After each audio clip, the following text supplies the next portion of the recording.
Evening aspirant, this is करण। और आज हम एक बहुत ही इम्पॉर्टेंट टॉपिक पढ़ने जा रहे हैं जो मिडाइवल इंडिया के अंतर्गत आता है और ये दिल्ली सल्तनत के अंतर्गत आता है। बहुत ही इम्पॉर्टेंट टॉपिक में से एक है और जिसका नाम है स्लेव या फिर ममलूक डायनेस्टी भी इसको बोलते हैं। स्लेव डायनेस्टी यानी गुलाम वंश। तो सबसे पहले हम लोग देखेंगे कि ये गुलाम वंश क्या था। तो the slave dynasty also known as Mamluk dynasty, आपने देखा कि स्लेव डायनेस्टी को ममलुक डायनेस्टी भी कहा जाता था। और slave dynasty was the first Turkish dynasty, ये पहला टर्किश डायनेस्टी था। Slave dynasty was the first Turkish dynasty. They were either slaves or were the son of slaves who became sultans, या तो वो स्लेव्स थे या फिर उनके बच्चे थे जो आगे चलकर क्या बनते हैं, सुल्तान बनते हैं। जैसे कि आप जानते हैं ये सारे जो स्लेव्स थे वो, जैसे कुतुबुद्दीन ऐबक के बारे में आगे चलकर हम लोग बात करेंगे, तो कुतुबुद्दीन ऐबक भी जो था वो एक स्लेव था। और किसका स्लेव था भाई, तो मोहम्मद गौरी का स्लेव था।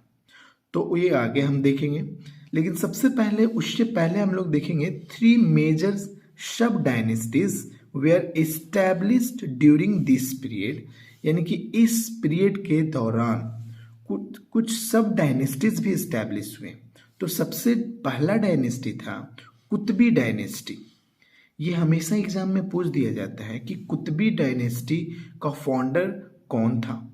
तो कुतबी डायनेस्टी जो था जिसका ड्यूरेशन है 1206 से 1211, यानी 1206 टू 1211।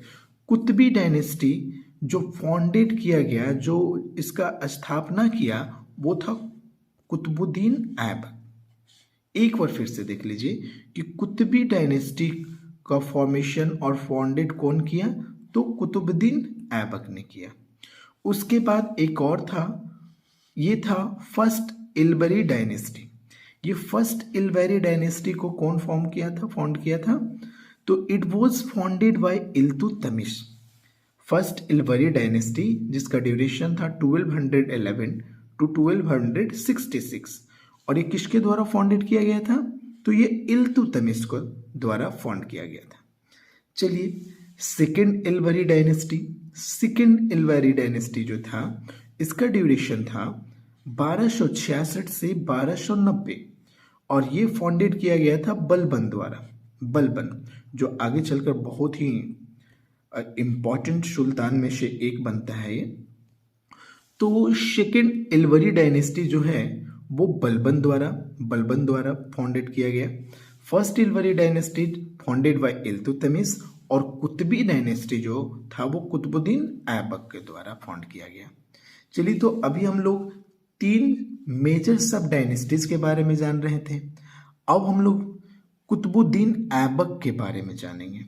सबसे पहले कुतुबुद्दीन ऐबक, तो इसका रूलिंग पीरियड था वो 1206 से 1210 ईस्वी तक था। यानी कुतुबुद्दीन ऐबक का जो शासन काल था वो 1206 ईस्वी से लेकर 1210 ईस्वी तक था। अब देखिए इस दौरान इसने क्या क्या कारनामा किया, सबसे पहले इसके बारे में हम लोग जानेंगे। तो सबसे पहले हम इसके नाम का मीनिंग को जान लेते हैं, इसका नाम का अर्थ को जान लेते हैं, ठीक है। तो इसका नाम का जो अर्थ था, कुतुबुद्दीन ऐबक का नाम का जो अर्थ था वो था लॉर्ड ऑफ द मून। यानी लॉर्ड ऑफ द मून जो था वो कुतुबुद्दीन ऐबक का नाम का अर्थ था। चलिए, अगर क्वेश्चंस आ जाएं, ऐसे तो ऐसा क्वेश्चंस नहीं पूछता है कि नाम का मतलब क्या था, लेकिन बाय द वे क्वेश्चंस आ जाए कि कुतुबुद्दीन ऐबक के नाम का मतलब क्या था, तो आप बताइएगा कि लॉर्ड ऑफ द मून था। चलिए आगे चलते हैं। इन हिज चाइल्डहुड, यानी कि कुतुबुद्दीन ऐबक अपने बचपन में ही was sold as a slave, वो गुलाम के तौर पे बेच दिया गया था। वो गुलाम के तौर पे बेच दिया गया था। एंड रेज्ड एट निशापुर, उसको निशापुर लाया गया था। निशापुर कहाँ लाया गया था, निशापुर जो पर्शिया में है। पर्शिया जो है, पर्शिया में ही एक जगह है निशापुर, वहाँ लाकर उसे बेच दिया गया था। Where he was purchased by, और किसके द्वारा खरीदा गया था भाई, खरीदा गया था ये इंपॉर्टेंट है कि किसके द्वारा खरीदा गया था।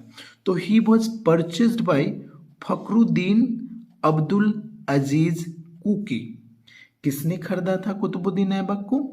तो कुतुबुद्दीन ऐबक को एक लोकल काजी था, मुस्लिम में काजी यानी पंडित समझ लीजिए, हिंदू में पंडित और मुस्लिम में काजी कहा जाता है। तो फखरुद्दीन अब्दुल अजीजी कुकी द्वारा ये खरीदा गया था। कौन खरीदा गया भाई? तो कुतुबुद्दीन ऐबक। आफ्टर दैट, उसके बाद क्या हुआ? After the death of his master, यानी कि फखरुद्दीन अब्दुल अजीज कुकी के मरने के बाद he was sold by his master sons, यानी कि फखरुद्दीन अब्दुल अजीज कुकी के बेटा द्वारा फिर बाद में वो बेच दिया जाता है। और किसको बेच दिया जाता है भाई? तो मोहम्मद ऑफ गौर, यानी सिंपली कह सकते हैं कि फखरुद्दीन अब्दुल अजीज काजी के बेटा जो था वो मोहम्मद गौरी को बेच देता है। किसको बेच देता है? मोहम्मद गौरी को, हु मेड हिम द अमीर ई आखुर। और वो मोहम्मद गौरी जो था इसे क्या बनाता है भाई? अमीर ई आखुर बनाता है, जिसका मतलब हो गया द मास्टर ऑफ स्लैब, यानी कि गुलामों का मालिक। अमीर ई आखुर का मतलब क्या होता है? गुलामों का मालिक, यानी द मास्टर ऑफ स्लैब। चलिए ठीक है, आगे देखिए। Aibak assume the title of sultan and made Lahore as his capital. Aibak assumed, यानी वास्तविक में सुल्तान का ये टाइटल कभी नहीं लिया, तो he assumed title of sultan and made Lahore its capital. और अपना कैपिटल कहाँ बनाया इसने? ये कुतुबुद्दीन ऐबक ने अपना कैपिटल लाहौर में स्थापित किया। He was also known as Lakh Bakhsh. इसे लाख बख्श भी कहा जाता था। और बोलोगे सर इसे लाख बख्श क्यों कहा जाता था? Because he was donor of लाखों का दान करने वाला इसे कहा जाता था। क्यों लाखों का दान करने वाला कहा जाता था? क्योंकि ये लाखों का दान करता था।